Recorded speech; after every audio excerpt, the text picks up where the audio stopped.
Hey, what's going on, everybody? Welcome to drboystv.com, the home for intelligent Black people. So today we're going to talk about Will Smith and Chris Rock. Will Smith and Chris Rock have both apologized for the slap. You guys know about the slap. I don't even have to rehash any of that. But we're going to talk about what the media isn't saying about that, and also why both of them were wrong. I think both of their apologies were not on track to what I wanted to see, honestly. But I can understand why they did it. But we're going to break all that down for you. So get comfortable, buckle up your seatbelt. We're going to get started on drboystv.com right now.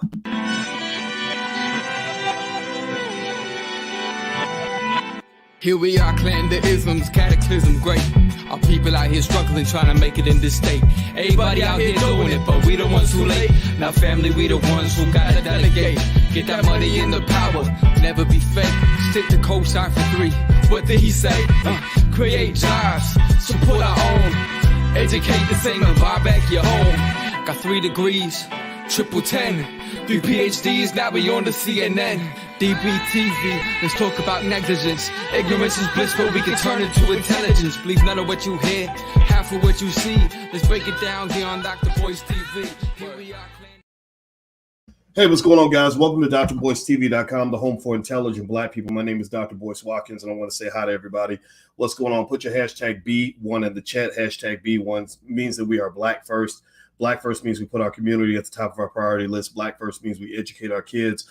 Black first means we want what's best for our community. And Black first also means that we are going to get ahead of the curve when it comes to things like economics, education, everything in between. If you agree with that philosophy, put a hashtag B1 in the chat, hashtag B and the number 1. That's what we talk about. Now, give me a yes or no. How many of y'all been following, this Chris Rock, Will Smith thing? Give me a yes or no if you have been paying attention. If you haven't, then I don't know what planet you've been on. Also, let me just tell you, it's really been interesting to watch, both of these guys. I don't know Chris and I don't know Will. I'm 1 degree of separation from each of these guys. I know Chris Rock's brother used to call me a lot. And I talked to him a couple of times when we were making a movie in Brooklyn, and he's a nice guy. I just haven't had a chance to talk to him in a while. But also Will Smith's brother, Harry. I talked to Harry extensively for many, many hours, and I have a tremendous amount of respect for the Smith family. Harry is a brilliant, brilliant guy, and we were very relatable. We had a wonderful conversation on multiple occasions, and I think the most of their family. You can see why they're so successful. All right, so here's the deal. I'm going to tell you guys why. I'm going to read Will Smith's apology to you. I'm going to read Chris Rock's apology to you, give you a kind of a Dr. Boyce breakdown on that. But then I'm going to tell you why, in my view, the apologies were wrong, but why, in my view, the apologies had to happen. So if it sounds like I'm riding all sides of the fence, it's just because that's how I think. I tend to see all sides of an issue. And like Chris Rock said about OJ, I'm not saying he should have did it, but I understand. So when it comes to their apologies and it comes to the slap, when it comes to Chris's reaction, I'm not saying they should have done it, but I understand. So here's the deal. All right, so both of them apologized, and the apologies came out almost simultaneously. Give me a yes or no if you saw the apologies of Chris Rock and Will Smith. Give me a yes or no in the chat if you saw that. I'm going to quickly read through Will's apology, and then I'm going to read through Chris's apology right quick, and then we'll kind of jump into it. So basically, actually, you know what? I'm going to read Will's because it's in front of me. Chris's, I can summarize it, and I'll try to find it online. But it says here, he says, Will says this. He says, jokes at my expense are a part of the job, but a joke about Jada's medical condition was too much for me to bear, and I reacted emotionally. I would like to publicly apologize to you, Chris. I was out of line and I was wrong. I am embarrassed and my actions were not indicative of the man I want to be. There is no place for violence in the world of love and kindness. And then he said, violence in all forms is poisonous and destructive. So how many of y'all agree with that statement? How many of y'all feel that violence in all forms, any form of violence, anywhere, any type of violence for any reason, no matter what situation, is always bad, always toxic, always poisonous? How many of y'all, I'm talking to intelligent Black people now. I ain't talking to the average and runaway Negro. I'm talking to white folks. No disrespect. If you're white, you can listen in, but this is not your conversation. I'm not talking to people from other countries. I'm talking to African Americans, Black people, foundational Black Americans who are intelligent, who live in this country. How many of y'all believe that violence is never, ever, ever, ever, ever, ever, ever, ever, ever, ever, ever, ever necessary in any situation, no matter what? In all forms is toxic and poisonous. Right. The answer is that's silly. That's absolutely silly.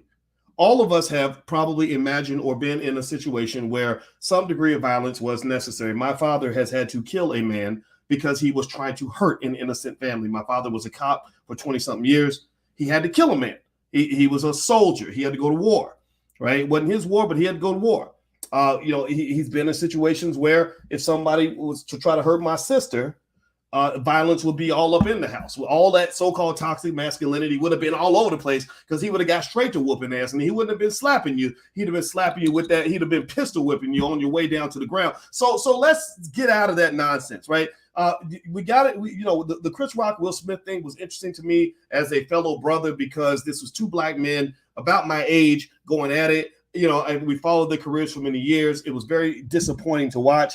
Kind of almost shocking, right? A lot of us thought it was fake. And if you want to know my opinion, whether or not it was staged, I think Will staged it. It was staged by Will. I don't think Chris was in on the joke, right? I think that the joke was on Chris. I don't think Chris was in on it.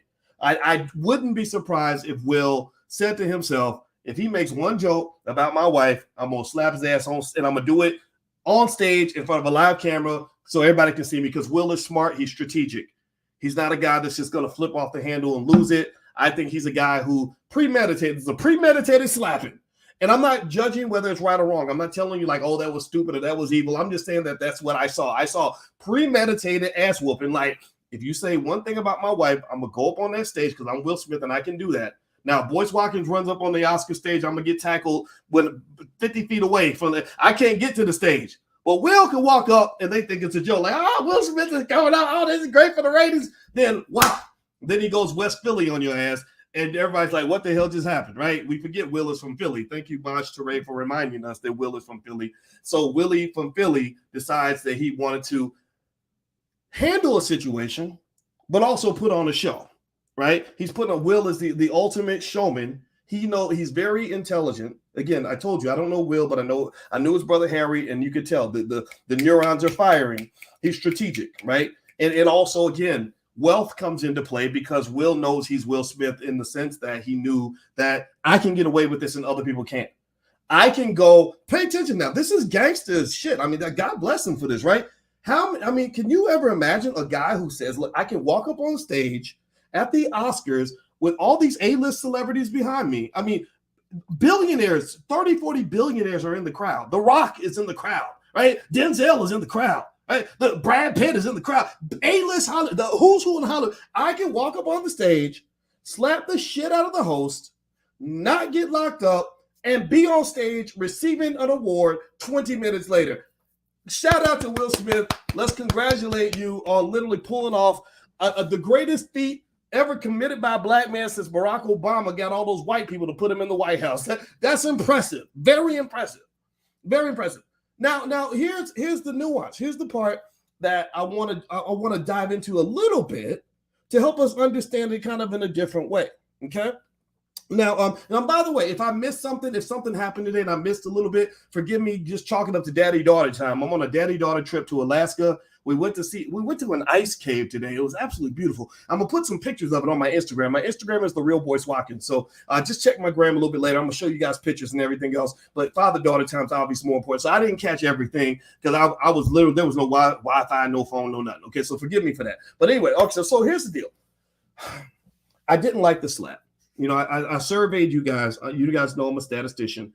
I surveyed you, and 68% of you said you felt that the slap was more Will's fault than it was Chris's, right? I mean, Chris told a joke, but outside of telling the joke, and it wasn't the first one, he's told other jokes, right? We know this. He made that joke in 2016. Ain't no telling what's happened behind the scenes, right? Some people say, it was coming. He was going to get slapped, and somebody was going to slap him at some point, and it happened, right? Okay.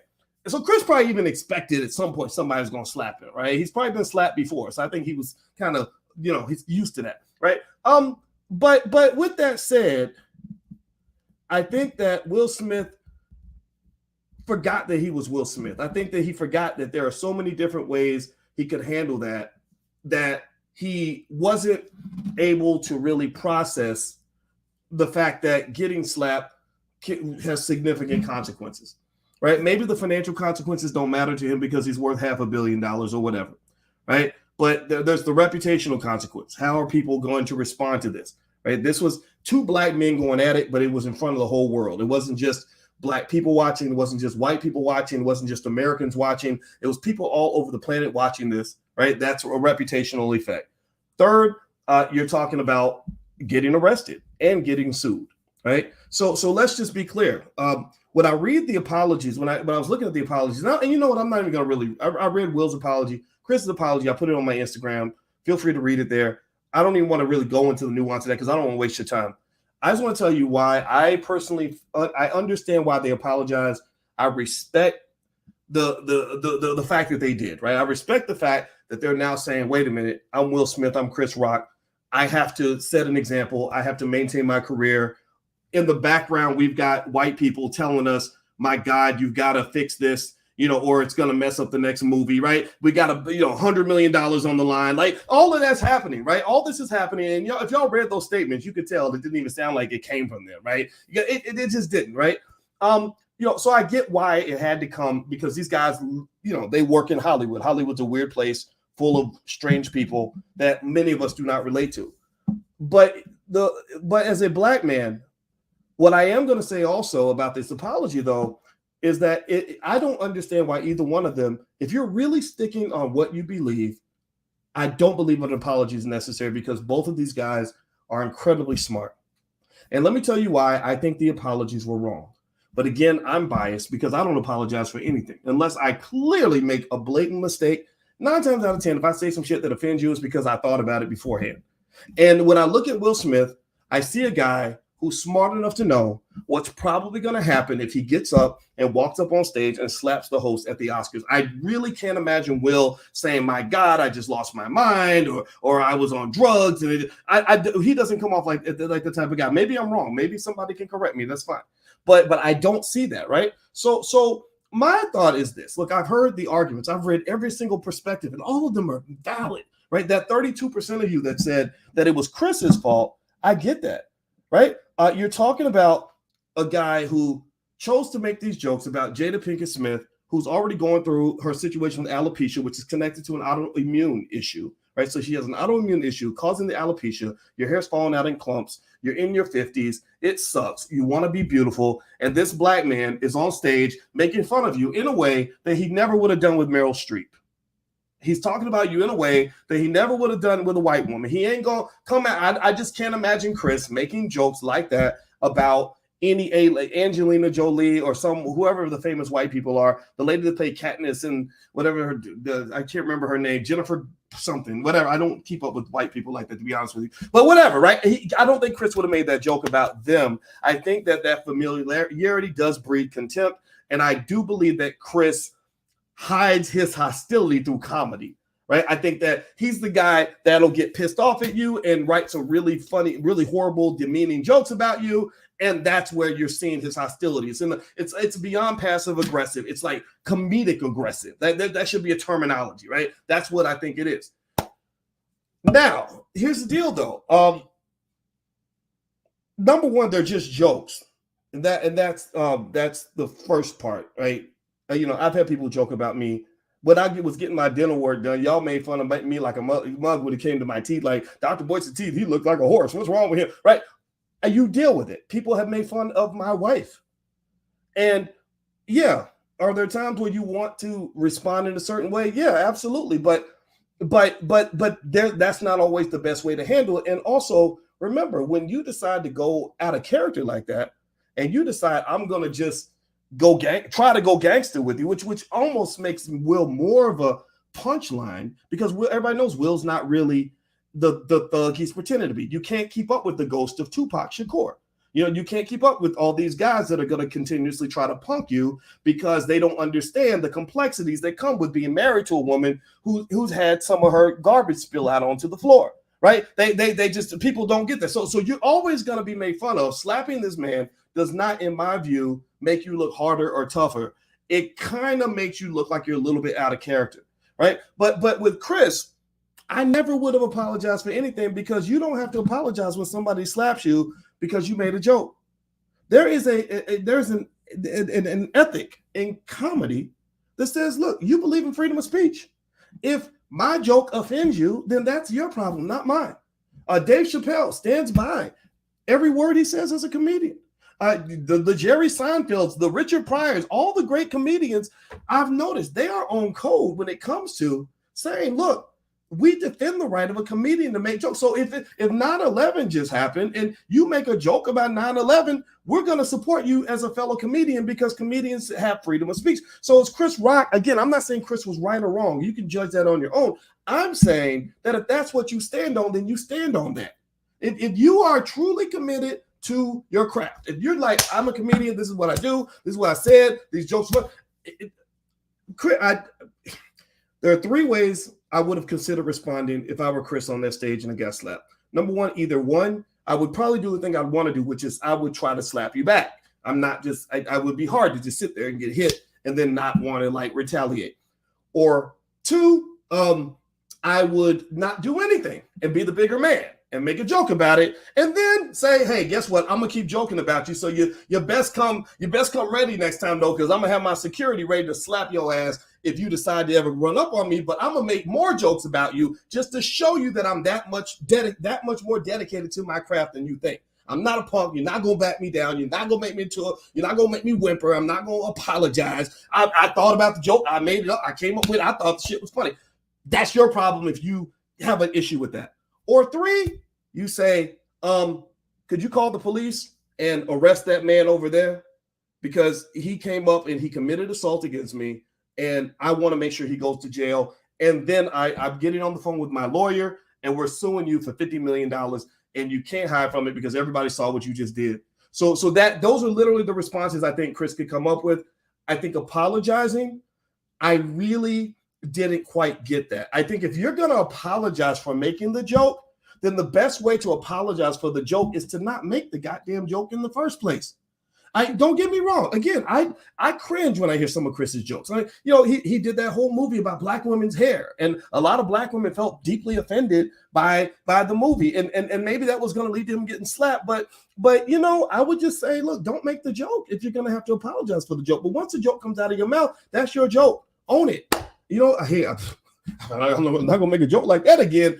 But I'm not apologizing for anything. You're not knocking me off my stoop at all. I think that's okay to do. I'm not saying that this is the right approach. You can have a different approach. It's okay.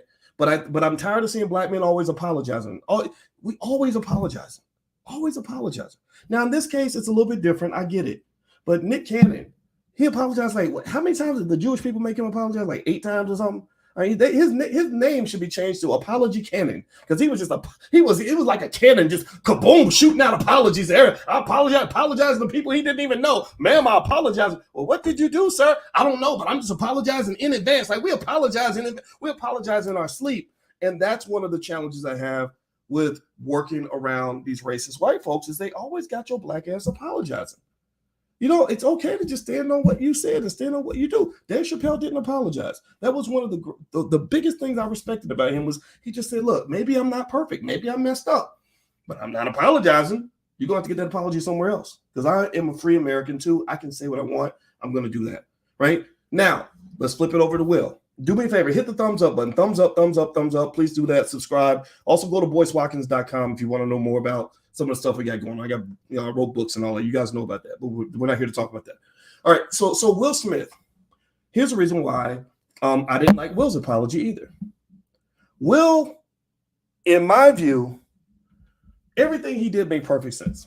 I wouldn't have done it. It's like the Chris Rock joke when he said, I'm not saying he should have done it, but I understand, right? Like, I'm not saying he should have walked up on stage and slapped Chris Rock on, but I kind of get it.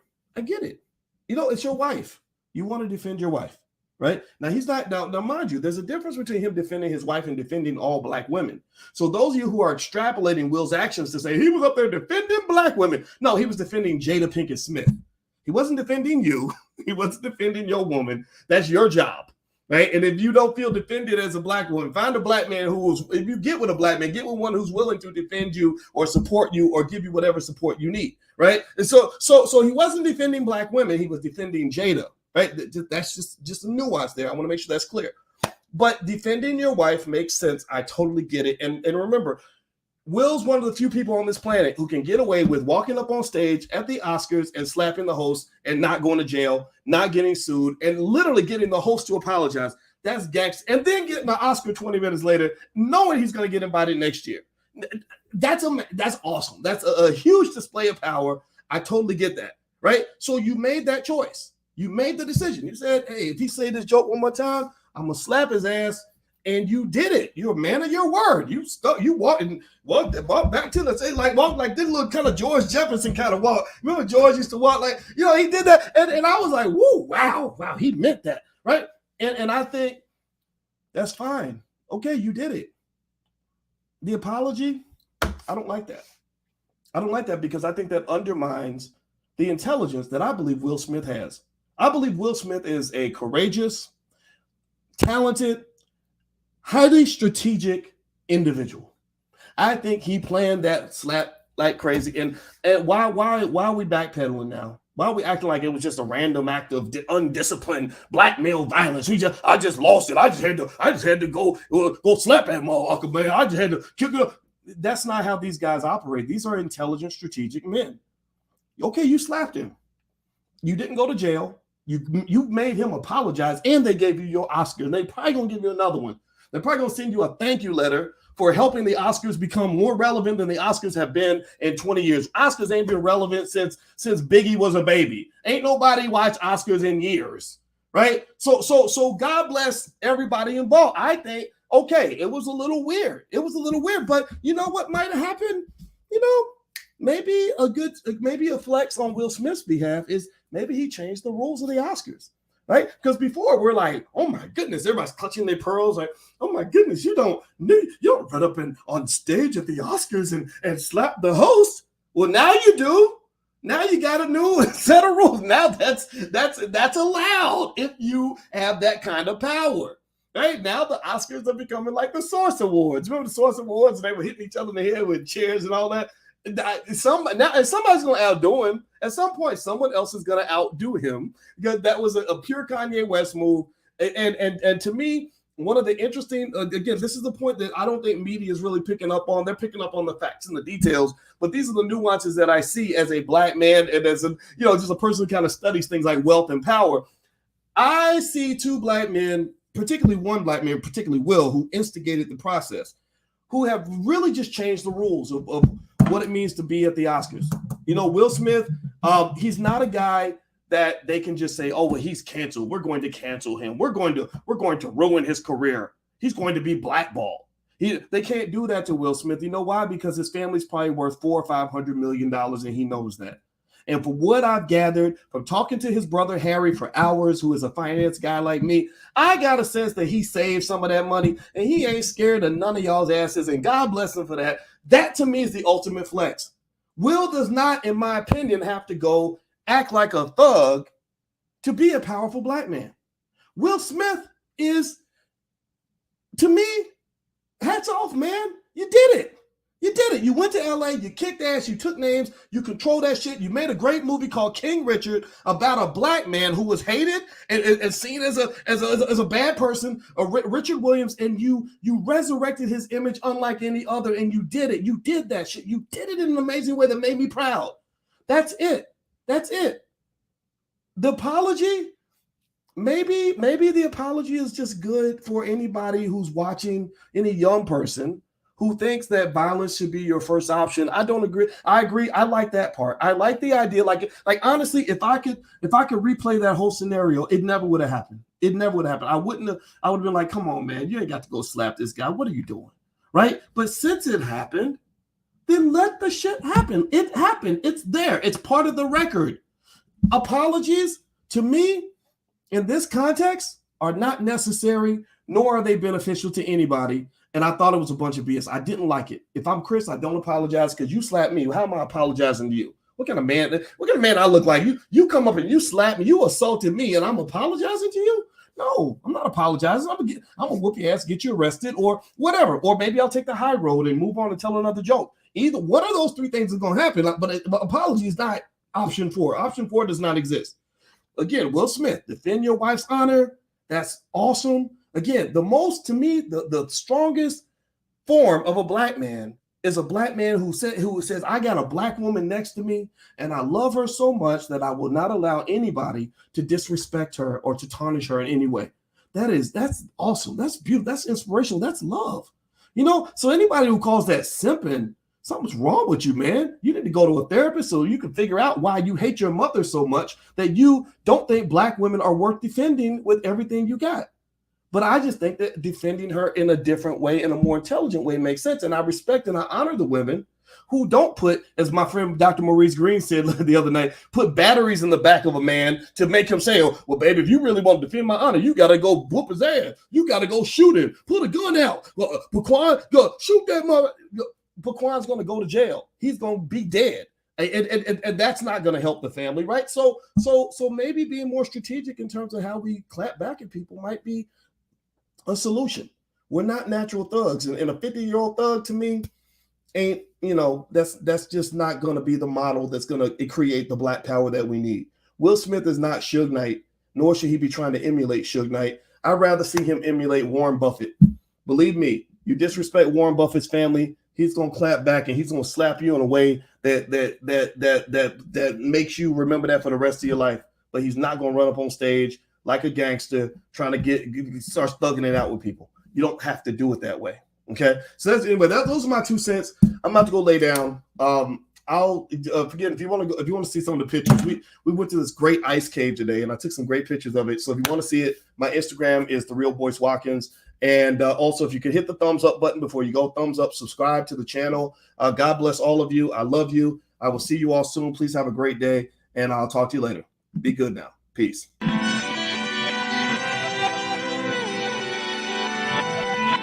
Here we are, clan the isms, cataclysm, great. Our people out here struggling, trying to make it in this state. Everybody out here doing it, but we the ones who late. Now family, we the ones who gotta delegate. Get that money in the power, never be fake. Stick to cosign for 3. What did he say? Create jobs, support our own. Educate the same and buy back your home. Got 3 degrees, triple 10. 3 PhDs, now we on the CNN. DBTV, let's talk about negligence. Ignorance is bliss, but we can turn it to intelligence. Believe none of what you hear, half of what you see. Let's break it down here on Dr. Boyce TV. Here we are.